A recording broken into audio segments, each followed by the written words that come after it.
Welcome back to EPSVD, your home for everything TV and entertainment news.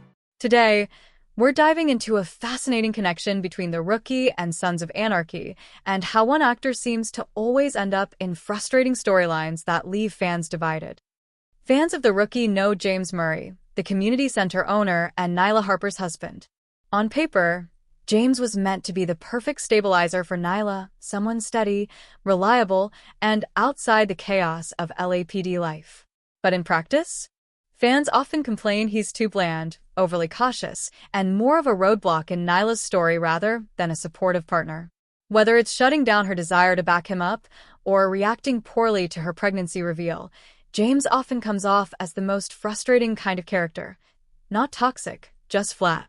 And for a high-energy show like The Rookie, that can feel out of place. But here's the twist. This isn't the first time actor Brandon J. McLaren, who plays James, has found himself in this situation. Long before The Rookie, he appeared in the final season of Sons of Anarchy as Grant McQueen, and that role ended up being just as unpopular. Grant McQueen was introduced late in Season 7 as part of a subplot involving his mother, a shady housing deal, and Jax Teller's war against August Marks. Sounds dramatic, right? Unfortunately, it didn't land. The McQueen storyline felt like filler in a final season already overloaded with major plots: Jax's downfall, Gemma's guilt, Bobby's fate, and the fate of Sancro itself.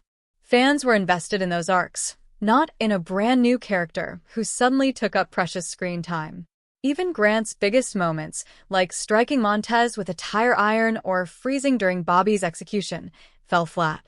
Viewers didn't have time to connect with him, making the subplot feel more like a distraction than a payoff. And that's the real parallel between James on The Rookie and Grant on Sons of Anarchy. It's not the actor's fault. In fact, he plays both roles with real conviction. The problem lies in the writing. Both characters were positioned as background players, narrative tools, instead of fully realized people.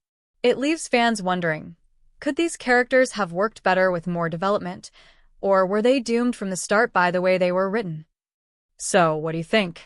Is James Murray really as bland as fans say, or is he simply misunderstood? And if you watch Sons of Anarchy, do you agree that the McQueen subplot was one of the weakest parts of Season 7? Keep watching and keep questioning. This actor's storyline on Sons of Anarchy is even worse than his character on The Rookie.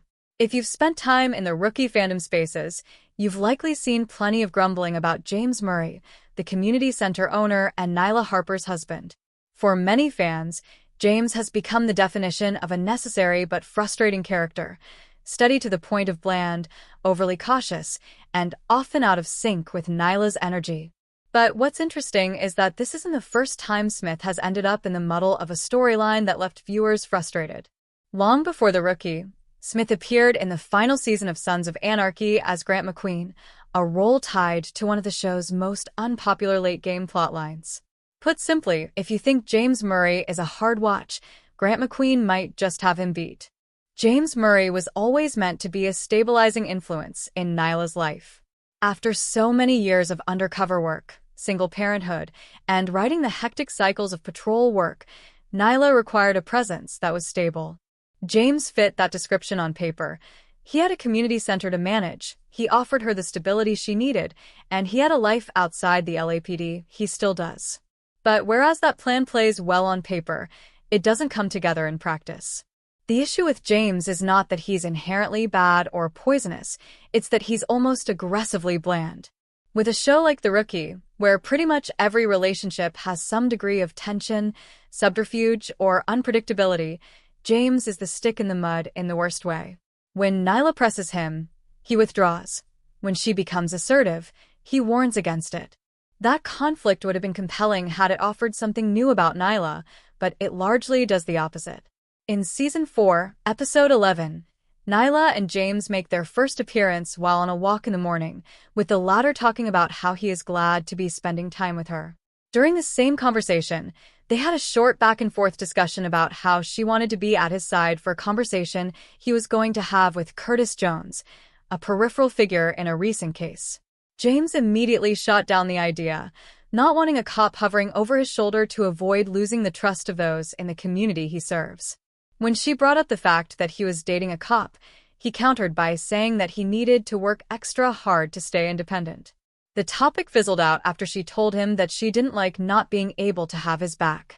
Later in the episode, while Nyla is out on patrol with the rookie alum True Valentino's Aaron Thorson, viewers find out that she is staking out James's conversation with Curtis.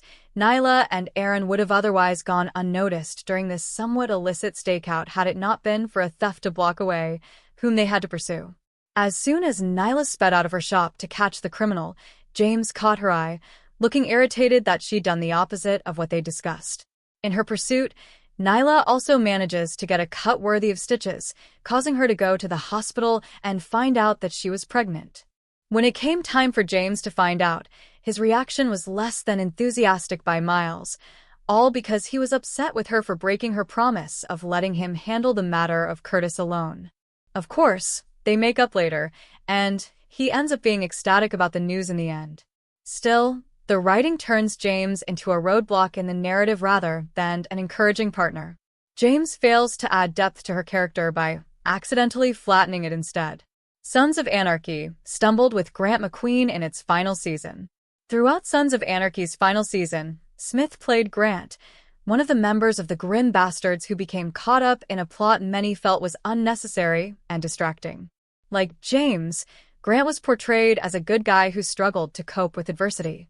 His inclusion in an end-of-season subplot, though, only served to feel like filler in a show already overburdened with too many storylines.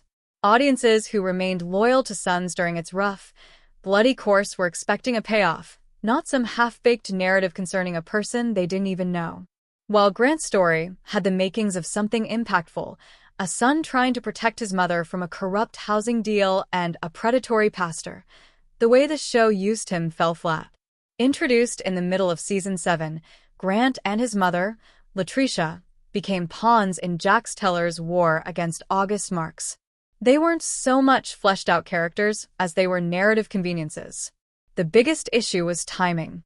Sons of Anarchy's 7th season had dozens of threats to juggle, including Jax's collapse after Tara's death, Gemma's self-inflicted guilt trip, Samcro destiny, and the looming question of whether the club itself could be salvaged.